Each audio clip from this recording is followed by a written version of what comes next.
నమస్కారం ETV news కు స్వాగతం ముఖ్యాంశాలు అధికారులు ప్రజా ప్రతినిధులు జట్టుగా పనిచేయాలన్న చంద్రబాబు కలిసికట్టుగా ప్రజల జీవితాల్లో మార్పు తెద్దామని పిలుపు నేడు ఆంధ్రప్రదేశ్ మంత్రివర్గ సమావేశం ఎస్ఐపిబి నిర్ణయాలకు ఆమోదం తెలపనున్న కేబినెట్ ఉద్యోగులకు బకాయిల చెల్లింపుపై చర్చ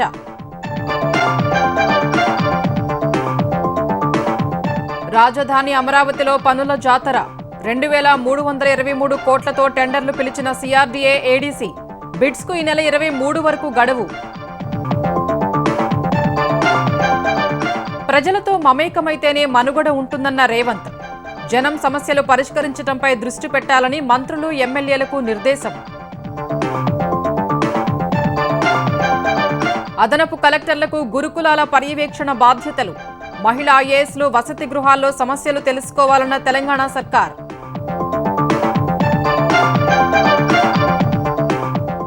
ఫార్ములా ఈ రేస్ కేసులో నేటి నుంచి ఈడీ విచారణ హాజరు కానున్న బిఎల్ఎన్ రెడ్డి విదేశీ సంస్థకు నగదు బదిలీపై ప్రశ్నించే అవకాశం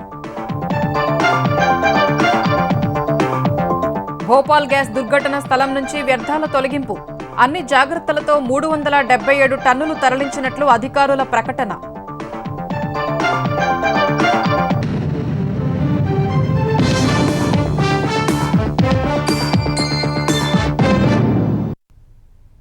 అధికారులు ప్రజా ప్రతినిధులు జట్టుగా పనిచేసి ప్రజల జీవితాలు మారుద్దామని ముఖ్యమంత్రి చంద్రబాబు పిలుపునిచ్చారు.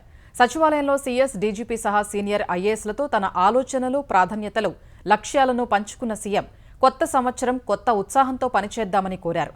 మార్పు తేవాలనే సంకల్పానికి నూతనత్వం, సాంకేతికత జోడిస్తే శాఖల్లో అద్భుత ఫలితాలు వస్తాయని అభిప్రాయం వ్యక్తం చేశారు. నూతన సంవత్సరం రోజు ప్రభుత్వ ప్రధాన కార్యదర్శి డీజీపీతో పాటు వివిధ శాఖల్లోని కీలక అధికారులతో సీఎం చంద్రబాబు సచివాలయంలో కాసేపు సమావేశమయ్యారు. రోజువారీ సమీక్షలకు భిన్నంగా మాటామంతి జరిపారు.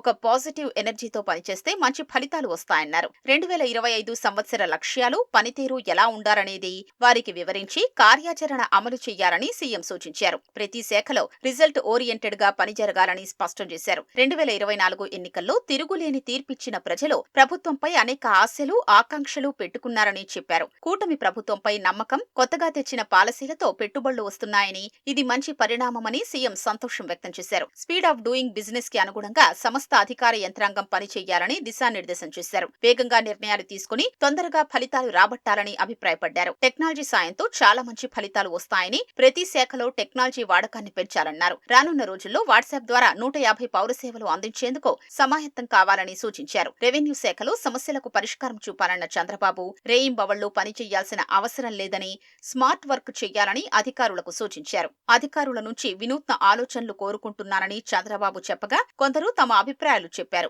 భారీ పెట్టుబడులు పెట్టే సంస్థల కార్యకలాపాలు వేగంగా కార్యరూపం దాల్చేందుకు సీనియర్ ఐఏఎస్ ను నోడల్ అధికారిగా నియమించాలని సూచించగా సీఎం స్వాగతించారు.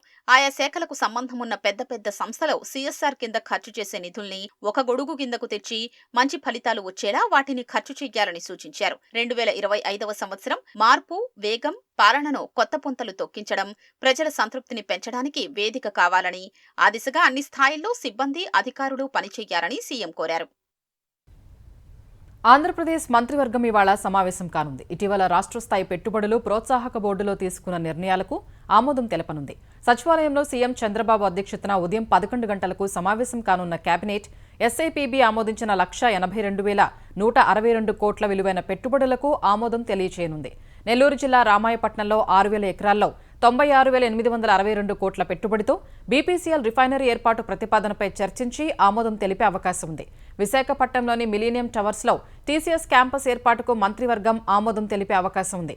సత్యసాయి జిల్లాలో ఆజాద్ మొబిలిటీ ఇండియా లిమిటెడ్ సంసద్ ఎలక్ట్రిక్ 3-వీలర్ ట్రక్కులు, బస్సులు, బ్యాటరీ ప్యాక్ల కోసం ప్రతిపాదించిన 1,046 కోట్ల పెట్టుబడికి కూడా కేబినెట్ ఆమోదం తెలపనుంది.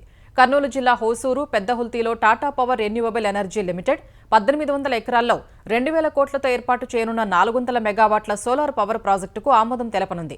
ప్రభుత్వ ఉద్యోగులకు పాత బకాయిల చెల్లింపుపై కూడా కేబినెట్లో చర్చించి నిర్ణయం తీసుకునే అవకాశం ఉంది. మద్యం ధరల అంశం కూడా చర్చకు రానున్నట్టు సమాచారం. అమరావతి పునర్నిర్మాణంలో భాగంగా కొత్త ఏడాది తొలి రోజున పలు పనులకు ప్రభుత్వం టెండర్లు పిలిచింది. ప్రపంచ బ్యాంకు, ఏషియన్ డెవలప్మెంట్ బ్యాంకు రుణంతో రాజధానిలో చేపట్టే 5 పనులకు సిఆర్డీఏ, అమరావతి డెవలప్మెంట్ కార్పొరేషన్ వేర్వేరుగా టెండర్లు ఆహ్వానించాయి. 2,323 కోట్ల విలువైన పనులకు శ్రీకారం చుట్టాయి. సిఆర్డీ ఆధ్వర్యంలో 2 ఎల్పీఎస్ జోన్లలో మౌలిక వసతుల కల్పన, ఎమ్మెల్యే, ఎమ్మెల్సీ, అఖిల భారత సర్వీసు అధికారుల నివాస సముదాయాల్లో మిగిలిన పనులు చేసేందుకు బిడ్లను ఆహ్వానించారు. ఈ నెల 22 మధ్యాహ్నం 2 గంటల వరకు టెండర్ల దాఖలుకు అవకాశం కల్పించారు. అదే రోజు సాయంత్రం 4 గంటలకు సాంకేతిక బిడ్లను తెరవనున్నారు. వరద నియంత్రణ, ట్రంక్ ఇన్ఫ్రా పనుల కోసం ఏడీసీ టెండర్లు పిలిచింది. వీటికి ఈ నెల 23 వరకు గడువు ఇచ్చింది. గత వైసీపీ పాలనలో అందిన కాడికి దండుకున్న జగన్ అస్మదీయ సంస్థ షిరిడి సాయి ఎలక్ట్రికల్స్ కు కూటమి సర్కారు మొదటి షాక్ ఇచ్చింది. వ్యవసాయ కనెక్షన్లకు స్మార్ట్ మీటర్ల ఏర్పాటు ప్రక్రియను రద్దు చేయనుంది. అదంతా వృధా ఖర్చంటూ ఇంధన పరిశోధన సంస్థ ప్రయాస్ ఇచ్చిన నివేదిక ఆధారంగా నిర్ణయం తీసుకోనుంది. రైతుల నుంచి వ్యతిరేకత వస్తున్నప్పటికీ ఏమాత్రం పట్టించుకోకుండా జగన్ ప్రభుత్వం 18,58,000 వ్యవసాయ పంపు సెట్లకు స్మార్ట్ మీటర్లు ఏర్పాటు చేయాలని నిర్ణయించింది. 2% అదనపు రుణం కోసం మీటర్లు ఏర్పాటు చేస్తున్నట్లు చెప్పినా షిరిడి సాయి సంస్థకు లబ్ధి చేకూర్చడమే అంతిమ లక్ష్యంగా ప్రాజెక్టును రూపొందించారనే ఆరోపణలు ఉన్నాయి. ఇప్పటికే 50,000 కనెక్షన్లకు మీటర్లను ఏర్పాటు చేయగా మిగతా కనెక్షన్లకు స్మార్ట్ మీటర్లపై ముందుకు వెళ్లకూడదని కూటమి ప్రభుత్వం నిర్ణయించింది. కొత్త ఏడాదిలో సరికొత్త ఆలోచనలతో ముందుకెళ్లాలని సీఎం రేవంత్ రెడ్డి మంత్రులు, కాంగ్రెస్ ఎమ్మెల్యేలు, ఎంపీలకు దిశానిర్దేశం చేశారు.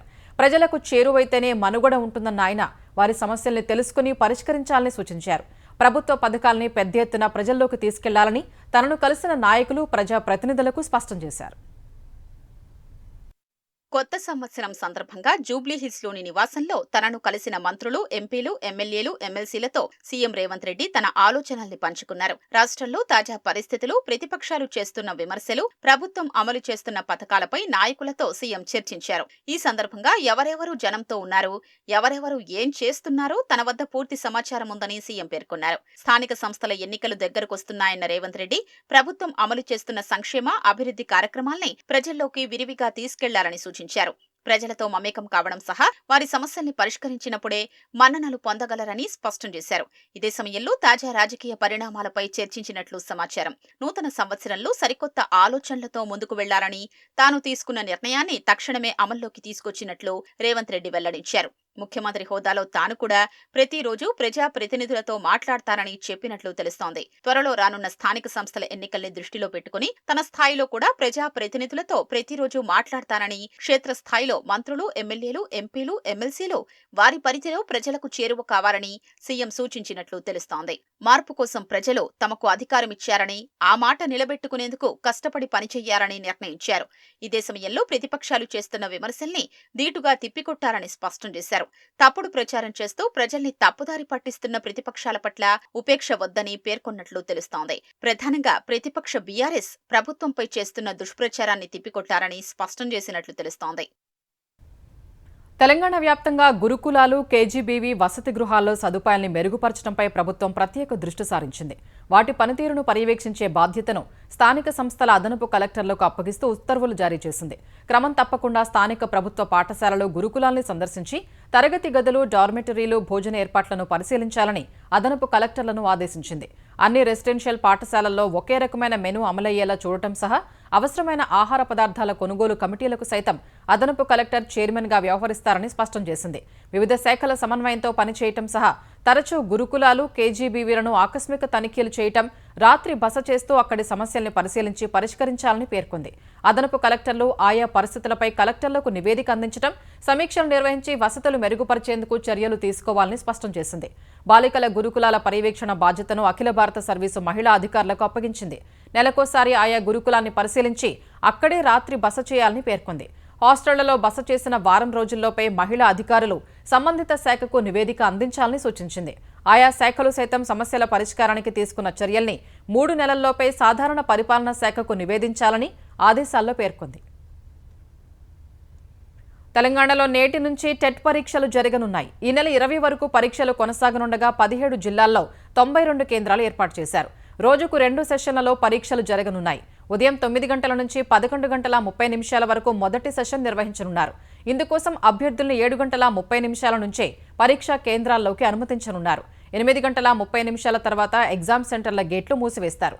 మధ్యాహ్నం 2 గంటల నుంచి 4 గంటల 30 నిమిషాల వరకు రెండో సెషన్ జరగనుంది. ఇందుకోసం 12 గంటల 30 నిమిషాల నుంచి పరీక్షా కేంద్రాల్లోకి అనుమతిస్తారు. రెండో సెషన్కు 1 గంట 30 నిమిషాల తర్వాత పరీక్షా కేంద్రాల గేట్లు మూసివేస్తారు. టెట్ మొదటి పేపర్కు 94,327 మంది, రెండో పేపర్కు 181,426 మంది, రెండు పేపర్లకు కలిపి మొత్తం 2,75,753 మంది అభ్యర్థులు దరఖాస్తు చేశారు. పరీక్ష ఆన్లైన్ కంప్యూటర్ బేస్డ్ విధానంలో జరగనుంది. టెట్ నిర్వహణకు ఇప్పటికే అన్ని ఏర్పాట్లు పూర్తి చేసినట్లు పాఠశాల విద్యాశాఖ డైరెక్టర్ ఈవీ నరసింహారెడ్డి వెల్లడించారు. గేటెడ్ కమ్యూనిటీలో నివసిస్తున్న వారికి ఎలాంటి ఇబ్బందులు తలెత్తకుండా నిబంధనలు రూపొందించాలని తెలంగాణ హైకోర్టు పోలీసులకు ఆదేశాలు జారీ చేసింది. చేసే పనులు, చేయకూడని పనులు రూపొందించి వాటిని గేటెడ్ కమ్యూనిటీలో ఉండే ఎగ్జిక్యూటివ్ కమిటీలకు అందించాలని ఆదేశించింది. Kukatpally housing board colony, Indu fortune field విల్లాల్లో నిర్వహిస్తున్న పార్టీల్లో సౌండ్ సిస్టమ్ వల్ల ఇబ్బందులు తలెత్తుతున్నాయని దాఖలైన పిటిషన్పై హైకోర్టు తీర్పు వెలువరించింది. క్లబ్ హౌజుల్లో నిర్వహించే కార్యకలాపాలతో స్థానికులకు ఇబ్బందులు తలెత్తకుండా చూడాలని హైకోర్టు పోలీసుల్ని ఆదేశించింది. ప్రస్తుతం గేటెడ్ కమ్యూనిటీలతో పాటు ఫ్లోట్ అసోసియేషన్లు తెలంగాణ అపార్ట్మెంట్ చట్టం కింద ఉన్నాయని పేర్కొంది. గేటెడ్ కమ్యూనిటీలో జరిగే అసాంఘిక, చట్టవిరుద్ధ కార్యకలాపాల నియంత్రణకు చర్యలు చేపట్టే అధికారం పోలీసులకు ఉందని స్పష్టం చేసింది. ఈ మేరకు మార్గదర్శకాలతో పాటు అనుసరించాల్సిన నిబంధనలు, ప్రభుత్వ ఉత్తర్వుల్ని కూడా అందజేయాలని పేర్కొంది. నిబంధనలు ఉల్లంఘించిన వారిపై క్రిమినల్ చర్యలు తీసుకుంటామని హెచ్చరికలు జారీ చేయాలని హైకోర్టు ఆదేశించింది. అవసరమైతే కమ్యూనిటీల్లో ఫిర్యాదుల స్వీకరణకు ఆయా పోలీస్ స్టేషన్ పరిధిలో యాప్ను రూపొందించే అంశాన్ని పరిశీలించాలని సూచించింది. రాజకీయ ప్రకంపనలు సృష్టిస్తున్న ఫార్ములా ఈ రేస్ వ్యవహారంలో ఎన్ఫోర్స్మెంట్ డైరెక్టరేట్ విచారణను వేగవంతం చేసింది. ఈ కేసులో నిందితుడిగా ఉన్న హెచ్ఎండీఏలో చీఫ్ ఇంజనీర్గా పనిచేసిన బిఎల్ఎన్ రెడ్డి నేడు ఈడీ విచారణకు హాజరు కానున్నారు. ఈ మేరకు గతంలోనే ఈడీ నోటీసులిచ్చింది. సీనియర్ ఐఏఎస్ అధికారి అరవింద్ కుమార్ను రేపు విచారించనున్న ఈడీ ఈ నెల 7న విచారణకు హాజరు కావాలని మాజీ మంత్రి కేటీఆర్కు సైతం నోటీసులు జారీ చేసింది. ఫార్ములా ఈ కార్ రేసులో విదేశీ సంస్థకు నిధులు బదిలీ చేయడంలో అధికార దుర్వినియోగం జరిగిందనే కోణంలో ఏసీబీ దర్యాప్తు చేస్తున్న క్రమంలోనే ఈడీ రంగంలోకి దిగింది. కేటీఆర్ను ప్రధాన నిందితుడిగా పేర్కొంది. అరవింద్ కుమార్, హెచ్ఎండీఏ పూర్వ చీఫ్ ఇంజనీర్ బిఎల్ఎన్ రెడ్డిని నిందితులుగా చేర్చింది. హైదరాబాద్లో ఫార్ములా ఈ రేసుల నిర్వహణ కోసం యూకేలోని ఫార్ములా ఈ ఆర్గనైజేషన్ సంస్థకు నగదు బదిలీ చేయడంలో FEMA prevention of money laundering act కింద కేసు దర్యాప్తు చేయనుంది. నిధుల బదిలీ వ్యవహారంలో బిఎల్ఎన్ రెడ్డి పాత్రపై నేటి విచారణలో ఈడీ ఆరా తీసే అవకాశం ఉంది. హెచ్ఎండీఏ బ్యాంకు ఖాతా నుంచి యూకేలోని ఎఫ్ఈఓ సంస్థ ఖాతాకు జరిగిన నగదు బదిలీ లావాదేవీలపై దృష్టి సారించనుంది. చట్టాలను పాటిస్తూ న్యాయస్థానాల తీర్పుల్ని గౌరవిస్తూనే హైదరాబాద్లోని నీటి వనరులు, ప్రభుత్వ స్థలాల్లోని ఆక్రమణల్ని తొలగిస్తున్నట్లు హైడ్రా కమిషనర్ రంగనాథ్ స్పష్టం చేశారు. ఖాజాగూడలో హైడ్రా కూల్చివేతలపై హైకోర్టు ఆగ్రహం వ్యక్తం చేసిన క్రమంలో అందుకు సంబంధించిన వివరాలని వెల్లడించారు. భగీరథమ్మ చెరువు, తౌతోని కుంటలో ఆక్రమణల తొలగింపునకు జీహెచ్ఎంసీ చట్టంలోని సెక్షన్ 405 ప్రకారం ఎలాంటి నోటీసులు ఇవ్వాల్సిన అవసరం లేదన్న రంగనాథ్ ఇటీవల సుప్రీంకోర్టు ఇదే విషయాన్ని స్పష్టం చేస్తూ తీర్పునిచ్చిందని గుర్తు చేశారు. అయినా మానవత్వంతో భగీరథమ్మ చెరువు, తౌతోని కుంటలోని ఎఫ్టీఎల్, బఫర్ జోన్ను ఆక్రమించిన వారికి గత వారమే నోటీసులు ఇచ్చామన్నారు. హైడ్రా కార్యాలయానికి పిలిచి గూగుల్ ఎర్త్ మ్యాప్ల ఆధారంగా ఆక్రమణలపై స్పష్టంగా వివరించి 3-4 రోజుల్లో ఖాళీ చేయాలని ఆదేశించినట్లు వివరించారు. అయినా ఖాళీ చేయకపోవడంతో డిసెంబర్ 30న మరోసారి నోటీసులిచ్చి డిసెంబర్ 31న ఎఫ్టీఎల్, బఫర్ జోన్లో ఆక్రమణల్ని తొలగించామన్నారు. అయినప్పటికీ హైడ్రాపై సోషల్ మీడియాలో తప్పుడు ప్రచారం చేయడాన్ని రంగనాథ్ ఖండించారు. భగీరథమ్మ చెరువు, తౌతోని కుంటలోకి వెళ్లాల్సిన వరద ఆక్రమణల వల్ల తమ నివాసాల్లోకి వస్తోందని స్థానికులు ఫిర్యాదు చేశారని తెలిపారు. వాటిని పరిశీలించాక అక్కడి ఓ కార్పొరేట్ సంస్థ యజమాని సిఖం పట్టాదారులకు ఆక్రమణల విషయాన్ని వివరించాకే నోటీసులు జారీ చేసినట్లు తెలిపారు. సంధ్యా థియేటర్ తొక్కిసలాట ఘటనకు సంబంధించి చిక్కడపల్లి పోలీసులు నమోదు చేసిన కేసులో పుష్ప 2 నిర్మాతలు యలమంచిలి రవిశంకర్, ఎర్నేని నవీన్కు హైకోర్టులో ఊరట లభించింది. దర్యాప్తు కొనసాగించవచ్చన్న హైకోర్టు అయితే వారిని అరెస్టు చేయరాదంటూ పోలీసులకు ఆదేశాలు జారీ చేసింది. పుష్ప 2 విడుదల సందర్భంగా జరిగిన తొక్కిసలాటలో ఓ మహిళ మృతిపై నమోదు చేసిన కేసు కొట్టివేయాలని కోరుతూ నిర్మాతలు హైకోర్టులో పిటిషన్ దాఖలు చేశారు. ఈ ఘటనతో పిటిషనర్లకు ఎలాంటి సంబంధం లేదని వారి తరఫు న్యాయవాది కోర్టుకు తెలిపారు. ఎఫ్ఐఆర్లో పేర్కొన్న అభియోగాలు ఏవీ నిర్మాతలకు వర్తించవన్నారు. హీరో అల్లు అర్జున్ వస్తున్నట్లు తమ కార్యాలయ సిబ్బంది, థియేటర్ నిర్వాహకులు పోలీసులకు సమాచారం ఇచ్చారన్నారు. ఘటన జరిగిన రోజు సీనియర్ అధికారులు ఏసీపీ, డీసీపీ కూడా థియేటర్కు వచ్చి భద్రతను పరిశీలించారన్నారు. ఈ వాదనలు విన్న న్యాయమూర్తి దర్యాప్తు కొనసాగించవచ్చని, అయితే పిటిషనర్లను అరెస్టు చేయరాదని మధ్యంతర ఉత్తర్వులు జారీ చేశారు. దర్యాప్తునకు సహకరించాలని పిటిషనర్లను ఆదేశించారు. ఈ పిటిషన్పై కౌంటర్ దాఖలు చేయాలని పోలీసులు ఫిర్యాదుదారుకు నోటీసులు జారీ చేశారు. ఇదే కేసులో అరెస్టైన థియేటర్ మేనేజర్ శరత్ చంద్ర నాయుడు, అల్లు అర్జున్ వ్యక్తిగత సిబ్బంది రమేష్, శ్రీరాములు బెయిల్ పిటిషన్లపై విచారణను ఈ నెల 8కి వాయిదా వేశారు. మేడ్చల్లోని కండ్లకోయ సీఎంఆర్ ఇంజనీరింగ్ కాలేజీ వసతి గృహంలోని బాత్రూంలో దృశ్యాలు చిత్రీకరించారని విద్యార్థులు బుధవారం ధర్నాకు దిగారు. వారికి మద్దతుగా విద్యార్థి సంఘాలు నిరసన తెలిపాయి. నిందితులపై చర్యలు తీసుకుంటామని కాలేజీ యాజమాన్యం హామీ ఇచ్చే వరకు ఆందోళన విరమించేది లేదని విద్యార్థినులు తేల్చెప్పారు. కొద్ది రోజులుగా కొంతమంది బాత్రూంలో విద్యార్థినుల వీడియోలు తీశారని యాజమాన్యం దృష్టికి తీసుకెళ్లారు. వెంటిలేటర్ నుంచి వీడియోలు తీశారని వార్డెన్కు చెబితే విద్యార్థినులనే చులకన చేసి అసభ్యంగా మాట్లాడుతున్నారని ఆవేదన వ్యక్తం చేశారు. ధర్నా చేపట్టినా ఎలాంటి భరోసా ఇవ్వలేదని అర్ధరాత్రి దాటినా విద్యార్థినులు ఆందోళన కొనసాగించారు. విద్యార్థి సంఘాల నేతల్ని లోపలికి అనుమతించకపోవడంతో వారు గేటు బయటే నిరసన తెలిపారు. సెక్యూరిటీ గది అద్దాల్ని ధ్వంసం చేశారు. వీడియోలు బయటకు వస్తే ఎమ్మెల్యే మల్లారెడ్డి బాధ్యత వహించాలని విద్యార్థి సంఘాల నేతలు హెచ్చరించారు. పోలీసులు వసతి గృహం నిర్వాహకులతో మాట్లాడి అందులో పనిచేసే సిబ్బందికి చెందిన 12 ఫోన్లు 5 వ్యక్తుల్ని అదుపులోకి తీసుకుని విచారిస్తున్నారు.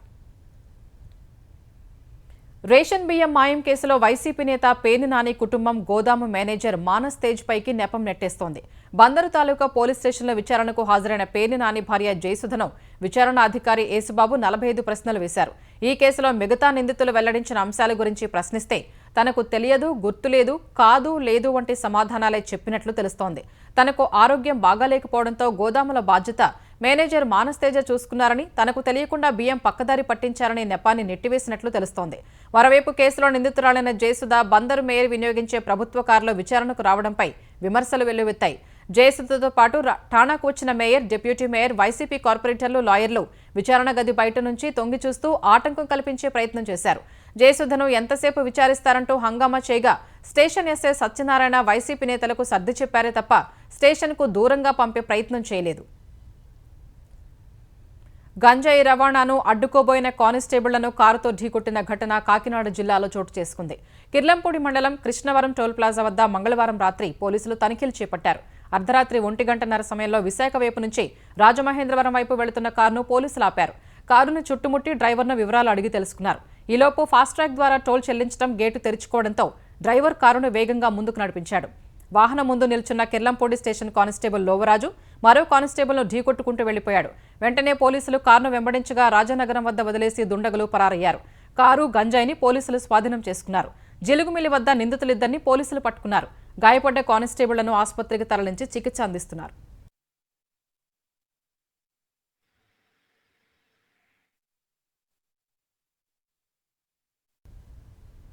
ఆంధ్రప్రదేశ్లో నూతన సంవత్సర వేడుకల సందర్భంగా మద్యం ఏరులై పారింది.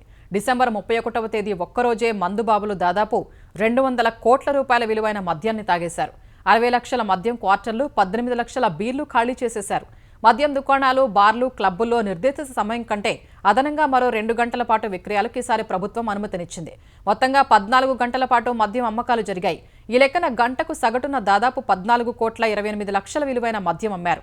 2.5 లక్షల కేసుల మద్యం, 75,000 కేసుల బీర్లు 31వ తేదీ ఒక్కరోజు అమ్ముడైనట్లు వ్యాపార వర్గాలు చెబుతున్నాయి. రాష్ట్ర వ్యాప్తంగా సాధారణంగా రోజుకు 80 కోట్ల రూపాయల విలువైన మద్యంను డిపోల నుంచి దుకాణాలకు తరలిస్తారు. కానీ నూతన సంవత్సరం సందర్భంగా అందుకు 2 రెట్లు అధికంగా మద్యాన్ని తరలించారు. భోపాల్లో 40 ఏళ్ల క్రితం జరిగిన గ్యాస్ దుర్ఘటనకు సంబంధించిన ప్రమాదకర వ్యర్థాల్ని అక్కడి నుంచి తరలించే ప్రక్రియ మొదలైంది. బుధవారం రాత్రి యూనియన్ కార్బైడ్ కంపెనీలోని 377 టన్నుల రసాయన వ్యర్థాల తరలింపు ప్రక్రియ ప్రారంభమైనట్లు అధికారులు తెలిపారు. 12 కంటైనర్ లారీల్లో భోపాల్కు 250 కిలోమీటర్ల దూరంలోని ధర్ జిల్లా పీతాంపూర్ పారిశ్రామిక ప్రాంతానికి తరలించినట్లు Bhopal gas tragedy relief and rehabilitation department director స్వతంత్ర కుమార్ సింగ్ చెప్పారు. విషపూరిత వ్యర్థాలు తీసుకువెడుతున్న కంటైనర్లకు అడ్డంకులు లేకుండా గ్రీన్ కారిడార్లు ఏర్పాటు చేసినట్లు తెలిపారు. రసాయన వ్యర్థాలు కంటైనర్లలో ఎక్కించడానికి ఆదివారం నుంచి 30 నిమిషాల షిఫ్టుల్లో 100 మంది వరకు పనిచేసినట్లు వెల్లడించారు. వ్యర్థాలు తరలించిన వారికి ప్రతి అరగంటకు ఒకసారి విశ్రాంతి ఇవ్వడంతో పాటు వైద్య పరీక్షలు చేసినట్లు పేర్కొన్నారు. ఈ ప్రమాదకర వ్యర్థాల్ని 3 నుంచి 9 నెలల కాలంలో కాల్చివేయనున్నట్లు చెప్పారు. 1984లో భోపాల్లోని యూనియన్ కార్బైడ్ కంపెనీలో ప్రమాదకరమైన మిథైల్ ఐసోసైనేట్ గ్యాస్ లీక్ అవ్వటం వల్ల 5,479 మంది మృతి చెందారు. వేలాది మంది దీర్ఘకాలిక వ్యాధులతో బాధపడుతున్నారు. అమెరికాలోని న్యూ ఆర్లిన్స్ నగరంలో కొత్త సంవత్సర వేడుకల్లో పాల్గొన్న ప్రజలపైకి ఓ ట్రక్కు దూసుకెళ్లి 15 మంది మృతి చెందిన ఘటనలో ఉగ్రకోణం ఉందని తెలుస్తోంది. ఈ ఘటనపై దర్యాప్తు చేపట్టిన ఎఫ్బీఐ బృందానికి పికప్ ట్రక్లో ఇస్లామిక్ స్టేట్ గ్రూప్ జెండాతో పాటు పేలుడు పదార్థాలు దొరికినట్లు అధికారులు వెల్లడించారు. ట్రక్కు డ్రైవర్ టెక్సాస్కు చెందిన షంషూద్దీన్ జబ్బార్గా ఎఫ్బీఐ గుర్తించింది. నిందితుడు జబ్బార్కు ఉగ్రవాద సంఘాలతో సంబంధాలు ఉన్నాయన్న కోణంలో అధికారులు దర్యాప్తు చేస్తున్నారు.